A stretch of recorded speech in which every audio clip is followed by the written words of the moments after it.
پیارے دوستو، ہم سب نے اپنی زندگی میں بہت سی شادیاں دیکھی ہوں گی، لیکن ان میں سے کوئی شادی بھی پیارے نبی صلی اللہ علیہ وسلم کی پیاری بیٹی حضرت سیدہ فاطمہ کی شادی کی تقریب سے بہتر نہ ہوگی۔ ایک ایسی شادی کہ جس کے لیے ہر صحابی دلہا بننے کا خواہش مند تھا، جس شادی کے لیے حور و غلماں اور فرشتوں نے بھی تیاری کی، جس شادی کے دلہے کو خدا نے نامزد کیا۔ خدا کی قسم، ایسی شادی کسی نے بھی نہیں دیکھی ہوگی۔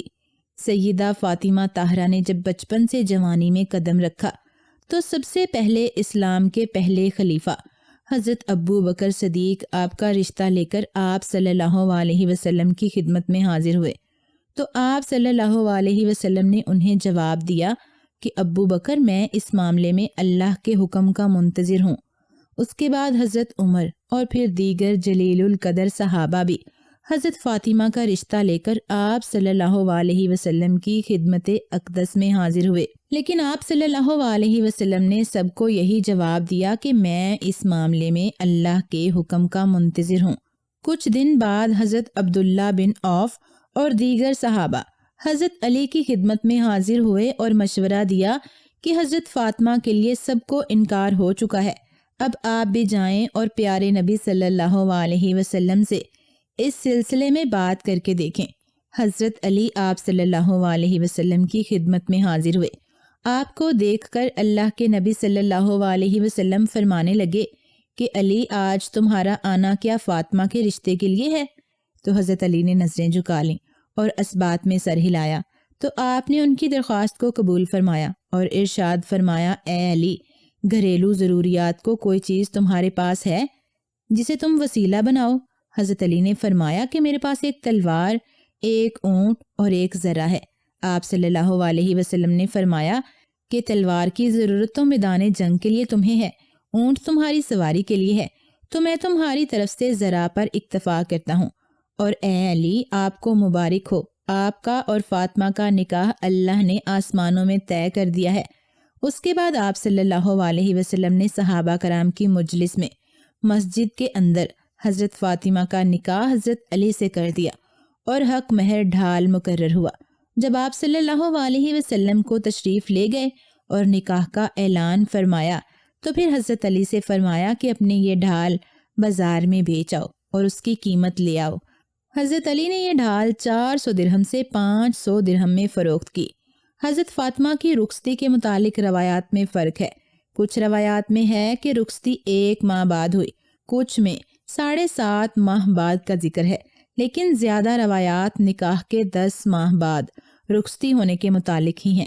رخصتی کی تفصیل کچھ یوں ہے کہ حضرت علی کے بھائی حضرت عقیل کہنے لگے کہ میرے بھائی، میرے لیے بہت خوشی کی بات ہے کہ آپ کا نکاح پیغمبر اسلام حضرت محمد صلی اللہ علیہ وسلم کی پیاری بیٹی سے ہوا ہے، اب آپ کو چاہیے کہ ان کو آپ اپنے گھر لے آئیں۔ حضرت علی فرمانے لگے کہ مجھے تو یہ بات کرتے ہوئے شرم محسوس ہوتی ہے۔ خیر، پھر دونوں بھائی مل کر آپ صلی اللہ علیہ وسلم کے پاس رخصتی کی بات کرنے تشریف لے گئے۔ راستے میں ان کی ملاقات حضرت ام ایمن سے ہو گئی۔ انہیں جب تمام معاملے کا علم ہوا تو فرمانے لگیں کہ عورتوں کی اس معاملے میں بات کرنا زیادہ مؤثر ہے۔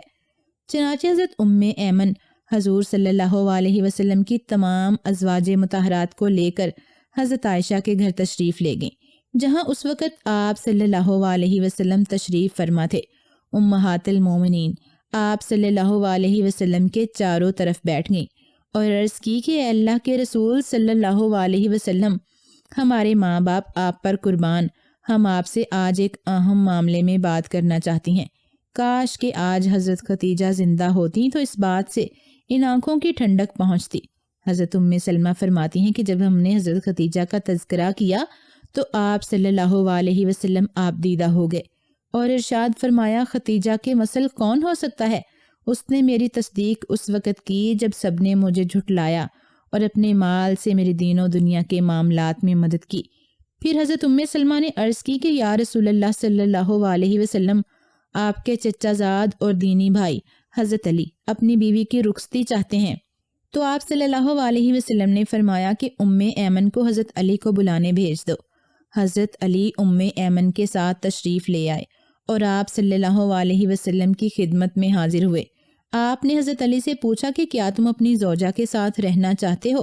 حضرت علی نے اس بات میں سر ہلایا۔ جی یا رسول اللہ صلی اللہ علیہ وسلم۔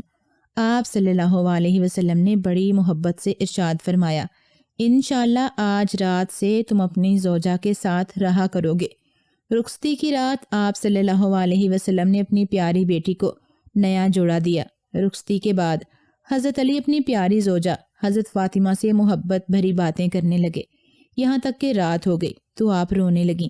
حضرت علی پریشان ہو گئے اور کہنے لگے، اے تمام عورتوں کی سردار، کیا آپ اس بات پر راضی نہیں کہ میں آپ کا شوہر ہوں اور آپ میری بیوی ہیں؟ حضرت فاطمہ کہنے لگیں کہ بھلا میں اس بات پر راضی کیسے نہ ہوں گی؟ آپ تو میرے رب کی رضا ہیں اور میری رضا سے بھی بڑھ کر ہیں۔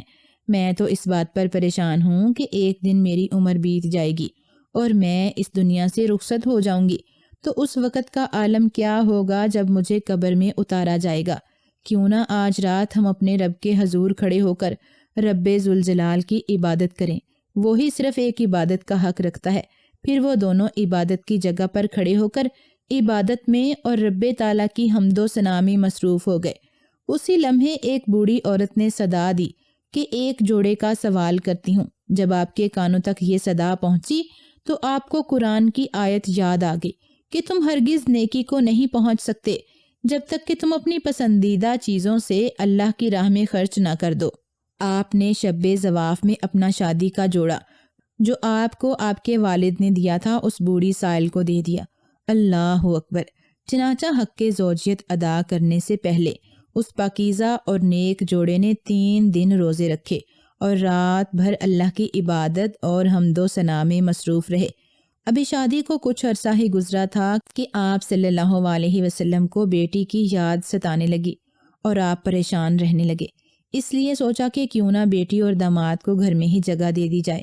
حضرت حارث بن نعمان جو کہ جلیل القدر صحابی تھے، جب ان کو اس بات کا پتہ چلا تو وہ آپ صلی اللہ علیہ وسلم کے پاس حاضر ہوئے اور کہنے لگے کہ یا رسول اللہ، میری خواہش ہے کہ میرا جو گھر آپ کے گھر کے ساتھ ہے وہ آپ لے لیں۔ آپ نے ان کے لیے اجر عظیم کی دعا فرمائی۔ اس طرح حضرت علی اور حضرت فاطمہ آپ صلی اللہ علیہ وسلم کے ہمسائے بن گئے۔ اللہ تعالیٰ سے دعا ہے کہ اس خوبصورت اور عظیم جوڑے کے صدقے جن لوگوں کی اب تک شادی نہیں ہوئی، اللہ ان کو نیک جوڑے عطا فرمائے، ان کی زندگیوں میں سکون عطا فرمائے اور سب کو نیک اولاد عطا فرمائے۔ آمین۔